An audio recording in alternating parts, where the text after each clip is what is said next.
3 ವಾರಕ್ಕೆ ವಿನಯನ ಮನೆ ಕಳಿಸ್ಬಿಡ್ತಾ ಇತ್ತು. ಅಣ್ಣ ವಿನಯಣ್ಣ ನಾನು ಒಂದೇ ಪ್ರಶ್ನೆ ಕೇಳೋದು, ನಿಮಗೆ ನಮ್ರತ ತಂಗಿ ತಾನೆ? ತಂಗಿ ಅಂದಮೇಲೆ ನಿಮ್ಮ ತಂಗಿನ ಯಾರಾದರೂ ಡವ್ ಹೊಡಿತಾ ಇದ್ರೆ ಹೆಂಗಳ ನೋಡ್ಕೊಂಡಿರುತ್ತೆ? ಹೌದು ಹೌದು ಸಂಗೀತ ಶೃಂಗೇರಿ ಅವರೇ ಹೌದು, ನೀವು ಯಾರ ನಮ್ಮ ಅಪ್ಪನ ಕೊಟ್ಟರೆ ಬಂದು ಸೋಕಿ ಮಾಡಲ್ಲ. ತುಂಬ ಅಂದರೆ ತುಂಬ ಭಯ, ಅಸಹ್ಯ, ಹಿಂಸೆ, ಯಾತನೆ ಆಗಿದೆ. ಈಸ್ಕೊಂಡ್ರವ್ರು ಕೊಡ್ರು ಹಾಳಾದವ್ರೆ ನಿಮ್ಮ ಬಾಯಿ ಮಣ್ಣಾಕ. ನಾನು ಇತ್ತೀಚೆಗೆ ಸ್ವಲ್ಪ ಕಡಿಮೆ ಮಾಡಿದ್ದೀನಿ, ಯಾಕಂದ್ರೆ ಯಾವಾಗ ಮಾತಾಡೋದನ್ನ ಇದು ಮುಗಿದ್ಮೇಲೆ ಹೆಂಡತಿಗೆ ಯಾಮಾರ್ಸೋದು ಈಸಿನ. ಕಷ್ಟಪಟ್ಟು ತಗೊಂಡಿರೋ ಚಿನ್ನನ ಕಡಿಮೆ ಬೆಲೆಗೆ ಮಾರೋಕ್ಕಾಗತ್ತಾ? ಒಳ್ಳೆ ಬೆಲೆ ಸಿಗೋ ಕಡೆ ಮಾರ್ಬೇಕು. ಇಷ್ಟು ಕಡಿಮೆ ಚಿನ್ನಕ್ಕೆ ಅಧಿಕ ಬೆಲೆ ಕೊಡೋದು ಅಭಯ ಗೋಲ್ಡ್ ಬಯರ್ಸ್ ಮಾತ್ರ. ಈಗ ಕೆಲವೊಂದು ಪ್ರಶ್ನೆಗಳು ಕೇಳ್ತೀನಿ, ಯಾಕಂದ್ರೆ ಸಾಧ್ಯವಾದಷ್ಟು ಕಡಿಮೆ ಸಮಯದಲ್ಲಿ ಉತ್ತರಿಸಿ. 30 ಸೆಕೆಂಡ್ಸ್. ಎಕ್ಸಾಂಪಲ್, ಸಾಧ್ಯನಾ ಪ್ರಥಮ್ ಕೈಯಲ್ಲಿ? ಆಯ್ತು, ಆಗಬಹುದಾ? ಒಂದು ವೇಳೆ ಪ್ರಥಮ್ ಆಗದೇ ಇದ್ರೆ ಇನ್ಯಾವುದಾದ್ರು ಒಂದು ಪರ್ಸನಾಲಿಟಿ ನೋಡಿ ಇನ್ಸ್ಪೈರ್ ಆಗಿ ನಾನು ಹಿಂಗಿರ್ಬೇಕಿತ್ತು, ಇವ್ರ ತರ ಇರ್ಬೇಕಿತ್ತು ಅನ್ಸಿದ್ರೆ ಯಾರು? ನಿನ್ನಂತೆ ನೀನಾಗು ನಿನ್ನನ್ನೇ ಅರಿಮೊದಲು ಚೆನ್ನೆಂದು ಅವರಿವ್ರು ನನ್ಕರಿಸಬೇಡ. ಕತ್ತೆ ಮರಿ ಬಾಲದಲ್ಲಿ ಎಷ್ಟೊಂದು ಚೆನ್ನಾಗಿತ್ತು, ತನ್ನಪ್ಪನಂತಾಗಿ ಹಾಳಾಗಿ ಹೋಯ್ತು. 30 ಸೆಕೆಂಡ್ಸ್. ಸೂಪರ್, ಕರೆಕ್ಟಾಗಿ ಆನ್ಸರ್ ಮಾಡಿದ್ದೀರಾ. ನಾವಾಗಿರ್ಬೇಕು, ನಾನು ಯಾಕೆ ಬೇರೆಯವ್ರಾಗ್ಲಿ ಇಲ್ಲಿ. ಈ 2 ಕೋಟಿ ಸಾಲ ಬಿಟ್ಬಿಡಿ, ಅದಕ್ಕೂ ಇದಕ್ಕೂ ಪ್ರಶ್ನೆಗೆ ಸಂಬಂಧ ಇಲ್ಲ. ಬಟ್ ಆದರೂ ಚಿಕ್ಕ ವಯಸ್ಸಿಂದ ನಿಮ್ಮ ಕ್ಲೋಸ್ ಫ್ರೆಂಡ್ಸ್ ಅವ್ರು ಇರ್ತಾರೆ, ಯಾವ ಥರ ದುಡ್ಡು ಅರ್ಜೆಂಟಿಗೆ ಕೊಡು ಮಗ ಅಂತ ಕೇಳಿಸ್ಕೊಂಡು ಇನ್ನೂ ವಾಪಸ್ ಕೊಡದೆ ಅವ್ರು ಸಿಕ್ಕಿದಾಗೆಲ್ಲ ನಿಮ್ಗೆ ರೇಗಿಸ್ತಾ ಇರೋದು ಇದೆಯಾ? ಇದು ಈಗಲೂ ಇದೆ. ಎಲ್ಲರೂ ಇಂಡಸ್ಟ್ರಿಯಲ್ಲಿ ಇಲ್ಲ, ಫ್ರೆಂಡ್ಸ್ ಕ್ಲಾಸ್ಮೇಟ್ಸ್ ಅದು ಇದು. ಮಗ ನೀನು 6th ಅಲ್ಲಿ 10 ರೂಪಾಯಿ ಕೊಟ್ಟೇ ಇಲ್ಲ ಅದು ಹೇಳ್ತಿರ್ತಾರೆ. 6th ಅಲ್ಲಿ ಒಂದ್ಸಲ 2 ರೂಪಾಯಿ ಇಸ್ಕೊಂಡು ನಮ್ಮಮ್ಮ ತಲೆಗೆಲ್ಲ ಹೊಡೆದು ಏಟೆಲ್ಲ ಮಾಡ್ಬಿಟ್ಟಿದ್ರು. ನಮ್ಮ ಡ್ಯಾಡಿ ಊರಿಗೆ ವ್ಯವಸಾಯಕ್ಕೆ ಅಂತ ಹೋಗಿದ್ರು, ಆ ದಿನ 2 ರೂಪಾಯಿ ಇಸ್ಕೊಂಡ್ಬಿಟ್ಟಿದ್ದೆ ಅವನ ಹತ್ರ. 2 ರೂಪಾಯಿ ಏನ್ ಮಾಡಿದೆ ಅನ್ಕೊಂಡು ಹೊಡೆದಿದ್ರು. ಇನ್ನೂ ನೆನಪಿದೆ ನನಗೆ. ನಿಮ್ಮ ಹತ್ರ ತಗೊಂಡು ಕೊಡದೆ ಆಟ ಆಡಿಸ್ತಿರೋ ಬೇಕಾದಷ್ಟು ಜನ ಇಂಡಸ್ಟ್ರಿಲ್ ಅವ್ರೆ, ಬೇಕಾದಷ್ಟು ಜನ. ನನಗೆ ಅದನ್ನು ಕೊಟ್ಬಿಟ್ರೆ ಅಟ್ಲೀಸ್ಟ್ 30% 40% ಸಾಲ ಮುಗ್ದೈತೆ. ಈಸ್ಕೊಂಡ್ರವ್ರು ಕೊಡ್ರು ಹಾಳಾದವ್ರೆ ನಿಮ್ ಬಾಯಿ ಮಣ್ಣಾಕ. ನೋಟ್ ಬ್ಯಾನ್ ಆದಾಗ ಎಷ್ಟು ದುಡ್ಡನ್ನ ಬ್ಯಾಂಕಿಗೆ ಕೊಟ್ಟು ಎಕ್ಸ್ಚೇಂಜ್ ಮಾಡಿಸಿದ್ರು? ಆ ಸಮಯದಲ್ಲಿ ಚಾನ್ಸೇ ಇಲ್ಲ. ಬಿಗ್ ಬಾಸ್ ಮನೆಯೊಳಗಿದ್ದೆ. ನನಗೆ ನನಗೆ ಅವರು ಮೋದಿ ಅವ್ರು 30,000 ರೂಪಾಯಿ ಕೊಡ್ಬೇಕು ಅಂತ ನಾನೇ ಫಸ್ಟ್ ಹೇಳಿದ್ದು. ಗಾಬರಿ ಆಗ್ಬಿಟ್ರಲ್ಲ, ಯಾಕೆಂದ್ರೆ ಬಿಗ್ ಬಾಸ್ಗೆ ಹೋಗೋ ಮುಂಚೆ 1,000 ರೂಪಾಯಿ 30 ನೋಟ್ ಇಟ್ಬಿಟ್ಟು ಹೋಗಿದ್ದೆ. ಅದ್ ನೋಡ್ರೆ ಬ್ಯಾನ್ ಆಗ್ಬಿಟ್ಟಿತ್ತು. ಅಪ್ಪಿ ತಪ್ಪಿ ಒಂದ್ ವೇಳೆ ಪ್ರಥಮ್ ಮುಂದಿನ ದಿನಗಳಲ್ಲಿ ಸಿಎಂ ಆದ್ರೆ, ರಾಜಕಾರಣಕ್ಕೆ ಬಂದು ಗೆದ್ದು ಸಿಎಂ ಆದ್ರೆ ಆದ್ರೆ 1 ನಿಮಿಷ, ಈಗ 4 ವರ್ಷದಿಂದ ಈ ಪ್ರಶ್ನೆ ಕೇಳಿದ್ರೆ ಅದೇ ಒಂದೇ ವರ್ಡು. 4 ವರ್ಷದಿಂದ ಈ ಪ್ರಶ್ನೆ ಕೇಳಿದ್ರೆ ರಂಜನೀಯವಾದ ತುಂಬಾ ತರಾವರಿ ಆನ್ಸರ್ ಬರ್ತಿತ್ತು. ಈಗಿರೋ ಪೊಲಿಟಿಕ್ಸ್ ನೋಡಿ ತುಂಬಾ ಅಂದ್ರೆ ತುಂಬಾ ಭಯ, ಅಸಹ್ಯ, ಹಿಂಸೆ, ಯಾತನೆ ಆಗಿದೆ. ಆ ಆಲೋಚನೆನೂ ಬೇಡ. ಬಂದ್ರೆ ಏನಂದ್ರೆ ನನಗೇನ್ ಬೇಕು, ಒಂದು ಕಂಫರ್ಟ್, ಒಂದು ವಿಚಾರ ಹೇಳ್ತೀನಿ ಕೇಳಿ. ಸರ್ವರಿಗೂ ಈಸಿಯಾಗಿ ಸಿಗಬೇಕು. ಯಾವುದೇ ದೊಡ್ಡಸ್ತಿಕೆ ನನ್ನ ಶರೀರದಲ್ಲಿ ಇರಬಾರ್ದು, ಅದು ಜನಕ್ಕೆ ಅನ್ನಿಸ್ಬಾರ್ದು. ಇವನು ಈಸಿಯಾಗಿ ಸಿಗ್ತಾನೆ. ಅಲ್ಲಿ ನಿಂತ್ಕೊಂಡಿಟ್ಕೆ ಯಾರೋ ಏನೋ ಹೇಳಕ್ ಬಂದ ಅಂದ್ರೆ ನನ್ಗೊಂದು ನೋಡಿದ ತಕ್ಷಣ ಗೊತ್ತಾಯ್ತು ಏನೋ ಹೇಳಕ್ ಬರ್ತಾವ, ಏನೋ ಕೇಳಬೇಕು ಅವನಿಗೆ ನಾನು ಸಿಗ್ತೀನಪ್ಪ ಅಂತ ಗೊತ್ತಾಯ್ತು. 30 ಸೆಕೆಂಡ್ ದಾಟಿದೆ, ಗೊತ್ತಾಯ್ತು. ಆಗ್ತಿಲ್ಲ, ನನ್ನ ಕೈಲೂ ಕಂಟ್ರೋಲ್ ಮಾಡಕ್ ಆಗ್ತಿಲ್ಲ ಅವ್ರ ಟೈಮ್ ಬಾಂಡಿಂಗ್ ನ. ಒಂದ್ ವೇಳೆ ರಾತ್ರಿ ಮಲಗಿ ಬೆಳಿಗ್ಗೆ 7 ಪ್ರಥಮ ಮಾತೆ ನಿಂತೋಗಿದ್ರೆ ಹಿಂಗಿರುತ್ತೆ ರಿಯಾಕ್ಷನ್ಸ್? ನಾನು ಇತ್ತೀಚೆಗೆ ಸ್ವಲ್ಪ ಕಡಿಮೆ ಮಾಡಿದ್ದೀನಿ, ಯಾಕಂದ್ರೆ ಮಾತಾಡೋದನ್ನ ನಟಭಯಂಕರ ಆದ್ಮೇಲೆ, ಕರ್ನಾಟಕದಲ್ಲೇ ನಡೀತಾ ಇದ್ಮೇಲೆ ಜೀವನ ತುಂಬಾ ಪಾಠ ಕಲಿಸಿದೆ. ಈಗ ನಾನು ತುಂಬಾ ಮಿತಭಾಷಿ. ಈಗ ಯಾರಿಗೂ ನಾನು ವಾಗ್ವಾದ ಮಿತಭಾಷಿ. ಓಕೆ, ಪ್ರಥಮ್ ಸಿನಿಮಾದಲ್ಲಿ ಹೀರೋಯಿನ್ಗೆ ಸ್ವಲ್ಪ ಜಾಸ್ತಿ ಆಡಿಷನ್ಸ್ ಮಾಡ್ತಿರಂತೆ. ಅಂದ್ರೆ ಒಂದು ಪರ್ಟಿಕ್ಯುಲರ್ ಆಗಿ ಅಂದ್ರೆ ಹೀರೋಯಿನ್ ಆಗ್ಬೇಕು ಅಂದ್ರೆ ಇಂತಿಂತ ಕ್ವಾಲಿಟೀಸ್ ಇರಬೇಕು ಅಂತ ಇದೆಯಾ ನಿಮಗೆ? ಅಂದ್ರೆ ಏನ್ ಗೊತ್ತಾ, ನಾನು ಪ್ರೆಸ್ ಮೀಟ್ ಅಟೆಂಡ್ ಮಾಡೋ ಚೈತನ್ಯ ನೋಡ್ತೀನಿ. ಸಾಂಗ್ಸ್ ಇರ್ಬೋದು, ಪಿಕ್ಚರೈಸೇಷನ್ ಇರ್ಬೋದು, ಅಂಡ್ ಭಾಷಾ ನಮ್ದಲ್ಲಿ ಜಾಸ್ತಿ ಡೈಲಾಗ್ಸ್ ಇರುತ್ತೆ. ಅದೆಲ್ಲ ಇರುತ್ತಾ ಅಂತ ಹೇಳೋಷ್ಟು ಕೇಪಬಿಲಿಟಿ. ಯಾಕೆಂದ್ರೆ ಟಕ್ಕ ನಂದು ಕೌಂಟರ್ ಎಕ್ಸ್ಟ್ರೀಮ್ ಇರುತ್ತೆ ನಂದು. ಅದು ಸ್ವಲ್ಪ ಮಾಡ್ತೀನಿ, ಅದು ಹುಡುಕಿಸ್ತೀನಿ. ಅದು ನೆಕ್ಸ್ಟ್ ಫ್ಯೂಚರ್ ಅಲ್ಲಿ ನಿಮ್ ಸಿನಿಮಾಕ್ಕೆ ಅದರ ಪರಭಾಷೆಯಿಂದ ಹೀರೋಯಿನ್ ಕರ್ಕೊಂಡ್ ಬರ್ಬೇಕು, ಅದು ಕರ್ಕೊ ಬರ್ತಾ ಇದ್ದೀನಿ. ಯಾರು? ನಂಗೆ ಯಾರಿದ್ರು ಓಕೆ, ನಾನು ಮೇಂಟೈನ್ ಮಾಡ್ತೀನಿ, ಬ್ಯಾಲೆನ್ಸ್ ಮಾಡಿ ಕರ್ಕೊ ಬರ್ತೀನಿ ಬಜೆಟ್ ಎಲ್ಲ. ಪ್ರಥಮ್ಗೆ ಯಾರ ಡೈರೆಕ್ಷನ್ ಅಲ್ಲಿ ಆಕ್ಟ್ ಮಾಡ್ಬೇಕು ಅಂತ ತುಂಬಾ ಆಸೆ ಇದೆ? ನನಗೆ ಯೋಚನೆ ಮಾಡೋದ್ರಲ್ಲಿ 30 ಸೆಕೆಂಡ್ ನೋಡೋದ್ರೆ ಕಷ್ಟ. ಬಸ್ ಒಪ್ಪಿ ಸರ್. ಹೌದಾ? ಹೌದು. ಯಾರಿಗೆ ನಿಮ್ಮ ಡೈರೆಕ್ಷನ್ ಅಲ್ಲಿ ನೀವು ಆಕ್ಷನ್ ಕಟ್ ಹೇಳ್ಬೇಕು ಅಂತ ಆಸೆ ಇದೆ? ಅದೇ ಎಲ್ರಿಗೂ ಅಡ್ಜಸ್ಟ್ ಆಗುವಂಥ one and only humble legend, ಅದು ನಮ್ಮ ಶಿವಣ್ಣನ ಯಾರು ಬೇಕಾದ್ರೆ ಮಾಡ್ಬೋದು. ಅಂದರೆ ಒಬ್ಬ ಕತೆ, ಗಟ್ಟಿಯ ಕತೆ ನಿರ್ಮಾಪಕರು ಇಟ್ಕೊಂಡು ಒಳ್ಳೆ ಕತೆ ಹೇಳಿ ಶಿವಣ್ಣ ಒಪ್ಪಿಸ್ಕೊಂಡ್ರೆ, ಶಿವಣ್ಣ ನಿರ್ದೇಶಕರ ನಟರು. ಅವರು ಪ್ರಯತ್ನ ಮಾಡಿದ್ರಾ? ನನಗೀಗ ಈ ಒಪ್ಕೊಂಡಿರೋದು ಇದು ಫಸ್ಟ್ ನೈಟ್ ವಿತ್ ದೆವ್ವ ಮತ್ತು ಹೆಂಡತಿಗೆ ಯಾಮಾರ್ಸೋದು ಈಸಿ ಅಂತ ಒಂದು ಕಾಮಿಡಿ ಸಿನಿಮಾ ಇದೆ. ಇದು ಮುಗಿದ್ಮೇಲೆ ಹೆಂಡತಿಗೆ ಯಾಮಾರ್ಸೋದು ಈಸಿ ಸಿನಿಮಾ ಇದೆ. ಇದೆಲ್ಲ ಮುಗಿದ್ಮೇಲೆ ಅದನ್ನೇನೋ ಈ ದಿನ ಗೊತ್ತಿಲ್ಲ. ಈ ಬರಿಯ ಒಂದು ಬಿಗ್ ಬಾಸ್ ಇದರಲ್ಲಿ ಒಂದು ಕೆಲವೊಬ್ರು ಹೆಸರುಗಳು ಹೇಳ್ತೀನಿ, ಒನ್ ವರ್ಡ್ ನಿಮ್ಗೆ ಏನು ಅನ್ಸುತ್ತೆ ಹೇಳಿ. ಫಸ್ಟ್ ಬಿಗ್ ಬಾಸ್ ಅಂದ್ರೆ ಎಷ್ಟೋ ಜನರಿಗೆ ಪ್ಲಾಟ್ಫಾರ್ಮ್ ಕೊಟ್ಟಂತ ಒಂದು ವೇದಿಕೆ, ಬಳಸ್ಕೊಡೋದು ಬಿಡೋದು ನಿಮ್ಮ ವಿವೇಚನೆಗೆ ಬಿಟ್ಟಿತ್ತು. ಸುದೀಪ್ ಸರ್ ಒಂದೇ ಒಂದು ಗುಣ ಅವರಿಂದ ಕಲಿಬೇಕಾದ್ರೆ ಎಲ್ಲರೂ ಅಷ್ಟೇ, ಅವರು ನೋಡಿದ ಎಲ್ಲವನ್ನು ಮಾತಾಡ್ಬಿಟ್ರೆ ಯಾವ ಮಗನೂ ಬಿಗ್ ಬಾಸ್ ಟ್ರೋಫಿ ಎತ್ಕೊಂಡು ಹೊರಗಡೆ ಬರೋಕ್ಕಾಗಲ್ಲ.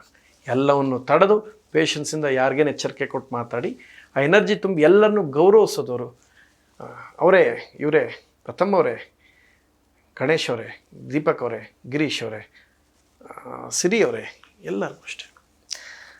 ದರ್ಶನ್ ಸರ್ ನನಗೆ ಅವರ ಪಾತ್ರಕ್ಕೆ ಅವ್ರು ಕೊಡುವಂತಹ ಜೀವ ಕೊಡುವಂಥ ಪ್ರಯತ್ನ. ಫಾರ್ ಎಕ್ಸಾಂಪಲ್, ನಾನು ಕನ್ನಡ ಬಿಟ್ಟು ಹೋಗಲ್ಲ ಅಂತ ಹೇಳ್ತಾರಲ್ಲ, ಆ ತನ ನಂಗೆ ಬಹಳ ಇಷ್ಟ ನೋಡಿ. ಅವ್ರಿಗೆ ಈಗ ಅಟ್ಲೀಸ್ಟ್ ಇಷ್ಟೆಲ್ಲ ಇದ್ದಾಗ ತೆಲುಗು ತಮಿಳು ಹೋಗ್ಬೋದಾಗಿತ್ತು, ಹೋಗಿಲ್ಲ. ನಾನು ಕನ್ನಡಕ್ಕೆ ದುಡಿತೀನಿ ಅಂತ ಹೇಳಿ ಮಾಡ್ತಾರಲ್ಲ, ನನಗದು ದರ್ಶನ್ ಸರ್ದ ಆ ಗುಣ ಬಹಳ ಇಷ್ಟ.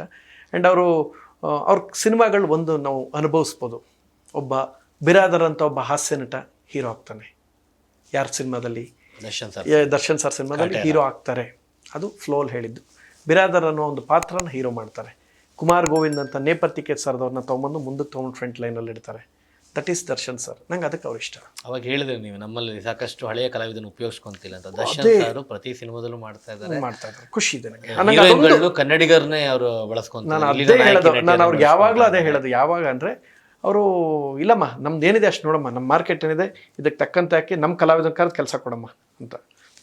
And Drone Pratap runner up Bigg Boss. ತುಂಬ ನೆಗೆಟಿವ್ನ ತುಂಬ ಪಾಸಿಟಿವ್ ಮಾಡ್ಕೊಂಡಿದ್ದೀರಾ. ನಿಮ್ಮ ವ್ಯಕ್ತಿತ್ವದಿಂದ ಜನ ಇಷ್ಟಪಡ್ತಾ ಇದ್ದಾರೆ. ಒಂದಷ್ಟು ಜನ ಕಲ್ಲು ಬೀಳ್ಬೋದು, ಅದನ್ನೆಲ್ಲ ಮೆಟ್ಟೆ ನಿಂತು ಇದಕ್ಕೂ ಮುಂಚೆನೇ ನಿಂತಿದ್ರೆ 3 ವರ್ಷದಿಂದ. ನಿಮಗೆ ಈಗ ಒಳ್ಳೆಯದಾಗಲಿ.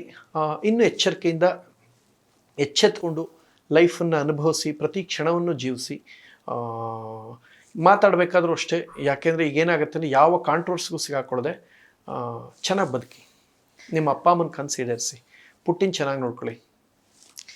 ಸಂಗೀತ ಶೃಂಗೇರಿ. ಹೌದು ಸಂಗೀತ ಶೃಂಗೇರಿ ಅವರೇ, ಹೌದು. ಅವರು ಆಟ ಆಡಿದ್ದಾರೆ, ಚೆನ್ನಾಗಿ ಆಡಿದ್ದಾರೆ. ನಂಗೆ ಇಷ್ಟ ಆಯಿತು ಕೂಡ. ಒಳ್ಳೆಯದಾಗಲಿ. ಅವರು ನಾನು ಅಂದ್ಕೊಂಡೆ ಟಾಪ್ 2 ಅಲ್ಲಿ ಸಂಗೀತ ಮತ್ತು ವಿನಯ್ ಇಲ್ಲದೆ ಇದ್ದು ನನಗೆ ನಿಜಕ್ಕೂ ಬೇಜಾರಾಯಿತು. ನಿಮಗೂ ಅನಿಸುತ್ತೆ ಅದು? ನನಗೆ ನಿಜ ತುಂಬ ಬೇಜಾರಾಯಿತು. ಓಕೆ, ನಂಗೆ ಅವರಿಬ್ಬರು ಟಾಪ್ 2 ಅಲ್ಲಿ. ಯಾಕೆಂದ್ರೆ ಏನು ಗೊತ್ತಾ, ಯಾರು ಗೆಲ್ತಾರೆ ಬಿಡ್ತಾರೆ ಅದು ಬೇರೆ ಮಾತು. ಟಾಪ್ 2 ಅಲ್ಲಿ ನೀವು ನೋಡಿದಾಗ ನಿಮ್ಗೆಲ್ಲ ಅಲ್ಲ, ಫಸ್ಟ್ ಟಾಪ್ 3 ಅಲ್ಲಿ ಅಂದಾಗಲೂ ಅಟ್ಲೀಸ್ಟ್ ಅವ್ರು ಇರಬೇಕಾಯ್ತು, ವಿನಯ್ನೂ ಇರಬೇಕಾಗಿತ್ತು. ನಂಗೆ ಅದೊಂದು ಬೇಜಾರಾಯಿತು. ನಂಗೆ ಇವತ್ತಿಗೂ ಅದೊಂದು ನೋವಿದೆ. ವಿನಯ್ ಗೌಡ ಈ ಸೀಸನ್ನ ಚೆನ್ನಾಗಿ ಹೊತ್ಕೊಂಡಿದ್ದಾರೆ. ನನಗೆ ವಿನಯ್ ಅವ್ರ ಮಗನ ಭವಿಷ್ಯನ ಅವರು ಕಟ್ಟಬೇಕು ಅನ್ನೋ ಒಂದು ಗುರಿ ಇದೆ ಅವ್ರಿಗೆ. ಅದೆಲ್ಲದಕ್ಕಿಂತ ಹೆಚ್ಚಾಗಿ ಸೀಸನ್ 4 ಜನ ಹೆಂಗೆ ನನ್ನ ನೆನೆಸ್ಕೊತಾರೋ ಸೀಸನ್ 10 ವಿನಯ್ ಅವ್ರನ್ನ ನೆನೆಸ್ಕೊಳ್ತಾರೆ. ಅವ್ರ ಆಟದ ವೈಖರಿ ಚೆನ್ನಾಗಿದೆ. ಆ್ಯಂಡ್ ಯಾರು ಏನೇ ಅಂದರೂ ನೀವು ಜನನ ಮನಸ್ಸನ್ನು ಗೆದ್ದಿದ್ದೀರಾ. ನಿಮ್ಗೆ ಒಳ್ಳೇದಾಗಲಿ. I wish all the best. ಕೆಲವೊಂದು ಟೈಮು ಸೀಸನ್ ನೋಡ್ಬೇಕಾದ್ರೆ ನನಗೂ ಅನಿಸ್ತಾ ಇತ್ತು, ಕೆಲವರು ಹೇಳ್ತಾ ಇದ್ರು ಒಂದು ವೇಳೆ ಈ ಸೀಸನ್ ವಿನಯ್ ಅವ್ರ ಎದುರುಗಡೆ ಪ್ರತಾಪ್ ಇದ್ದಿದ್ರೆ 3 ವಾರಕ್ಕೆ ವಿನಯನ ಮನೆಗೆ ಕಳಿಸ್ಬಿಡ್ತಾ ಇದ್ದೆ.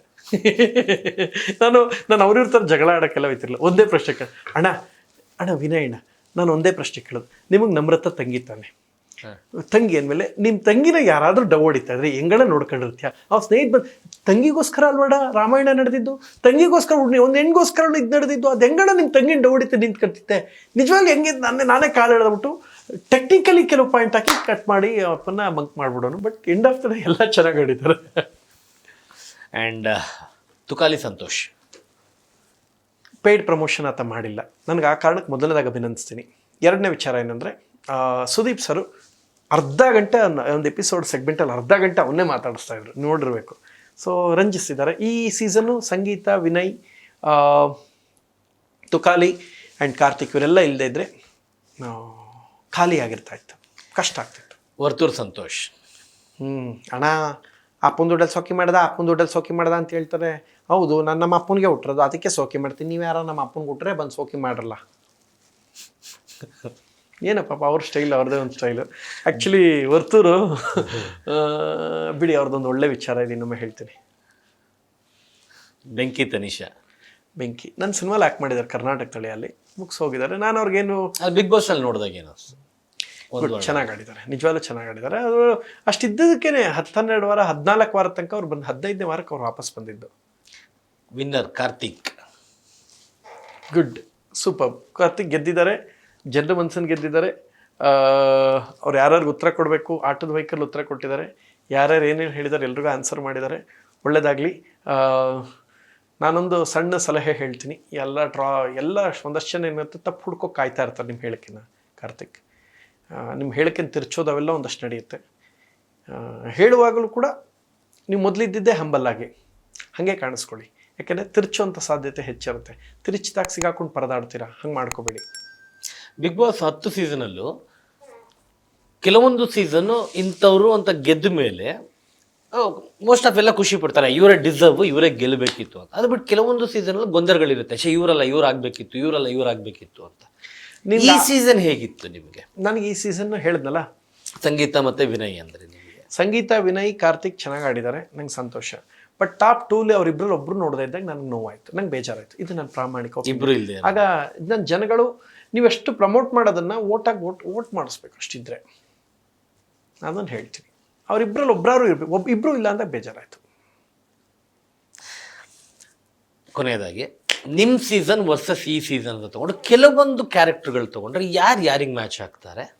ಆ್ಯಂಡ್ ಕಿರಿಕೀರ್ತಿ ಈ ಸೀಸನಲ್ಲಿ ಯಾರಿಗೆ ಕಂಪೇರ್ ಮಾಡೋದು? ಕಾರ್ತಿಕ್ಗೆ ಮ್ಯಾಚ್ ಮಾಡ್ಬೋದು. ಶಾಲಿನಿ,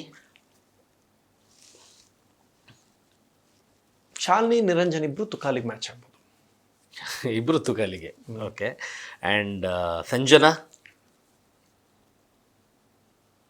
ಮ್ಯಾಚ್ ಮಾಡೋರು ಯಾರು ಇದ್ರು ಗೆಸ್ ಮಾಡಿ ಈ ಸೀಸನ್? ಇಶಾನಿ.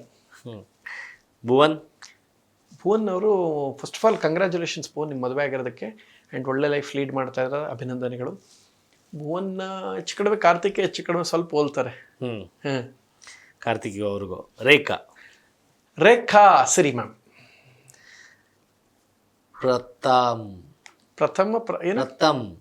ಪ್ರಥಮ್ನ ಯಾರಿಗೆ ಕಂಪೇರ್ ಮಾಡ್ಬೋದು? ಯಾರು ಪ್ರಥಮ್ ಈ ಸೀಸನ್ನ? ಪ್ರಥಮ್ ಯಾರು? ಒಂದು ಸ್ವಲ್ಪ ವಿನಯ್, ಸ್ವಲ್ಪ ಡ್ರೋನ್ ಪ್ರತಾಪು, ಇಬ್ರು ಮಿಕ್ಸ್ ಆಗಿದ್ದೀನಿ ನಾನು. ವಿನಯ್, ಡ್ರೋನ್ ಪ್ರತಾಪು, ಅನ್ಕೊಳ್ಳಿ. ಯಾಕೆಂದರೆ ನನಗದೇ ಹೇಳೋದಲ್ಲ, ಇವನಲ್ಲಿದ್ದ ಸಂತುಲಿದ್ದ ಒಂದಷ್ಟು ತುಂಟುತನ ಇದ್ರೂ ವಿನಯಲ್ಲಿದ್ದ ಅಗ್ರೆಷನ್ ಜೊತೆಗೆ ಡ್ರೋನ್ ಪ್ರತಾಪ್ಲಿದ್ದ ಕ್ಯಾಲ್ಕುಲೇಷನ್ ಇತ್ತು ನನಗೆ. ವಿನಯ್ ಅಗ್ರೆಷನ್ ಮಾತ್ರ ಕ್ಯಾರಿ ಮಾಡೋರು, ಕ್ಯಾಲ್ಕುಲೇಷನ್ಸ್ ಮಾಡದೆ ಹೋದ್ರು. ಮಾಡಿದರೆ ಅವ್ರು ಇನ್ನೊಂಚೂರು ಮುಂದೆ ಇರ್ತಾಯಿದ್ರು. Drone Pratap aggression plus calculation ಎರಡೂ ಸೇರಿದ್ದಕ್ಕೆ ಪ್ರಥಮ್ ಗೆದ್ದರು. ಡ್ರೋನ್ ಪ್ರತಾಪು ನೀವು ಲೆಕ್ಕ ಹಾಕೋದಷ್ಟು ಈಸಿ ಅಲ್ಲ. Is very calculative. ಒಳ್ಳೆ ಹುಡುಗ, ಒಳ್ಳೆಯದಾಗಲಿ. Beat plus Karnataka.